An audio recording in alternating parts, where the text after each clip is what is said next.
Good morning welcome back to my channel. चले एलाम नतून आरो एकटी कुकिंग भिडियो निये। तो आशा करछि सबाई जे जेखाने आछो सुस्थ आछो भालो आछो।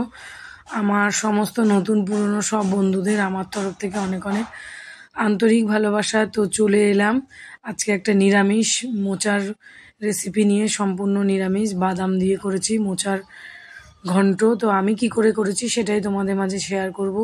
तो चलो ताहले आमार संगे थेके देखते थाको।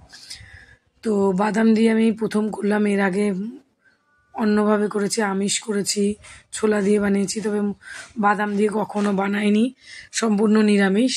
তো যেভাবে করেছি সেটাই তোমাদের মাঝে শেয়ার করলাম। তো চলো পাশে থেকো, সঙ্গে থেকো। তো চলো দেখে নেওয়া যাক এর সাথে কি কি লাগছে আর আমি কি করে করেছি।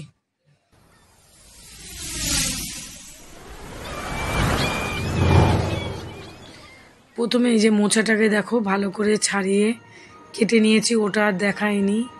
তারপর আগের দিন কেটে রেখেছি, আগের দিন কেটে নুন হলুদ দিয়ে ভালো করে ভিজিয়ে রেখেছিলাম। তারপর পরের দিন সকালবেলায় ভালো করে ধুয়ে নিয়েছি ৩-৪ বার করে। তারপর এর সাথে আলু কেটে নিয়েছি, দুটো মিডিয়াম সাইজের আলু। আর এই যে বাদামটাকে নিয়ে নিয়েছি, বাদামটাকে কড়াইতে ভালো করে ভেজে নেব।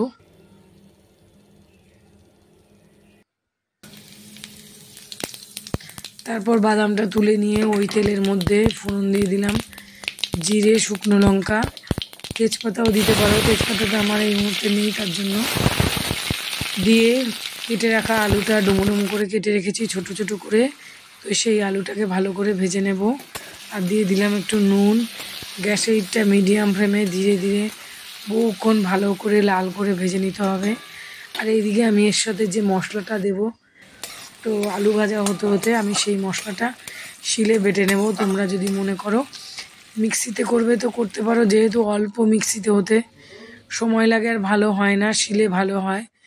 আদা নিয়েছি খানিকটা, জিরে, কাঁচা লঙ্কা, আর এই যে ধনে, গোটা ধনে না গুঁড়ো আমার আছে সেটা নিয়ে নিয়েছি, একসঙ্গে পেস্ট করে নিয়েছি। এবার আলুটা ভালো করে ভাজা হয়ে গেছে। আলুটা এর আগে আমি দুবার নেড়ে দিয়েছিলাম, সেটাও ভিডিও করা হয়নি।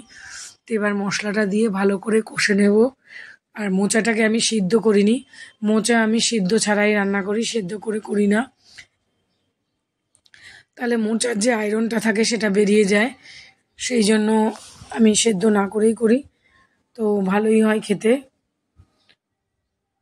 যেহেতু সারা রাত ভিজিয়ে রেখেছিলাম সমস্ত কষ বেরিয়ে গেছে। এবার কেটে রাখা মোচাটা দিয়ে দিলাম, খানিকটা রেখেছি বড়ার জন্য। আর এই যে মোচাটা দিয়ে দিলাম। এবার গ্যাস এইটা লো ফ্লেমে ধীরে ধীরে বহুক্ষণ ধরে ভালো করে কষে নেব। প্রয়োজন হলে একটু জল দিতে পারো, তো আমার লাগেনি, আমি এইভাবেই ধীরে ধীরে কষে নিয়েছি। নর্মালি আমি এভাবেই করে থাকি, মোচা করলে আমি কখনোই সিদ্ধ করি না। এবার আমি হলুদ গুঁড়ো দিয়ে দিলাম,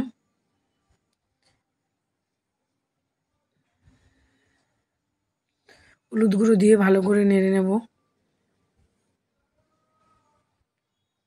ভালো করে নেড়ে ভালো করে যখন শেষের দিকে হয়ে যাবে সব প্রায়, এইবার ধীরে ধীরে আলুগুলোকে ভালো করে ভেঙে দিতে হবে। এবার দেখো প্রায় হয়ে গেছে। এবার আমি দিয়ে দিলাম বাদাম ভাজা, পুরো সমস্ত খোসা ছাড়াইনি, কিছুটা ছেড়েছে কিছুটা ছাড়েনি, এভাবেই আমি দিয়ে দিলাম, এভাবে বেশ ভালো লাগে। এবার নামানোর আগে দিয়ে দেবো ঘি, গরম মশলা। এবার তার আগে ভালো করে একটু আলুটা ভেঙে মিশিয়ে নিচ্ছি। ভালো করে ভেঙে মিশিয়ে দিলে বেশ মাখো মাখো ব্যাপারটা হলে ভালো লাগে। এবার দিয়ে দিলাম সানরাইজের গরম মশলা, ব্যাস দিয়ে দিয়েছি। এবার ঘিটাও দিয়ে দেব। এইভাবে ধীরে ধীরে ভালো করে নাড়িয়ে চাড়িয়ে নামাতে হবে। এবার আমি ঘি দিয়ে দিলাম, ঘি দিয়ে ভালো করে নাড়িয়ে চাড়িয়ে নামিয়ে নেব। তার আগে তো গরম মশলা গুঁড়ো দিয়ে দিয়েছি। তো এইভাবেই আমি করেছি। তো কেমন লাগলো আমার আজকের মোচার ঘন্ট রেসিপি, সম্পূর্ণ নিরামিষভাবে। যদি ভালো লেগে থাকে লাইক, কমেন্ট, সাবস্ক্রাইব করে পাশে থাকবে। আর এতক্ষণ আমার সঙ্গে থাকার জন্য সবাইকে অসংখ্য ধন্যবাদ। আর দিয়ে দিলাম ভাজা জিরের গুঁড়ো একটুখানি, নামানোর আগে হয়েই গেছে। এবার নামিয়ে দেব, ব্যাস কমপ্লিট আজকের মতন। তাহলে টাটা, আবার আসবো নেক্সট দিন নতুন কোনো ভিডিওর সঙ্গে।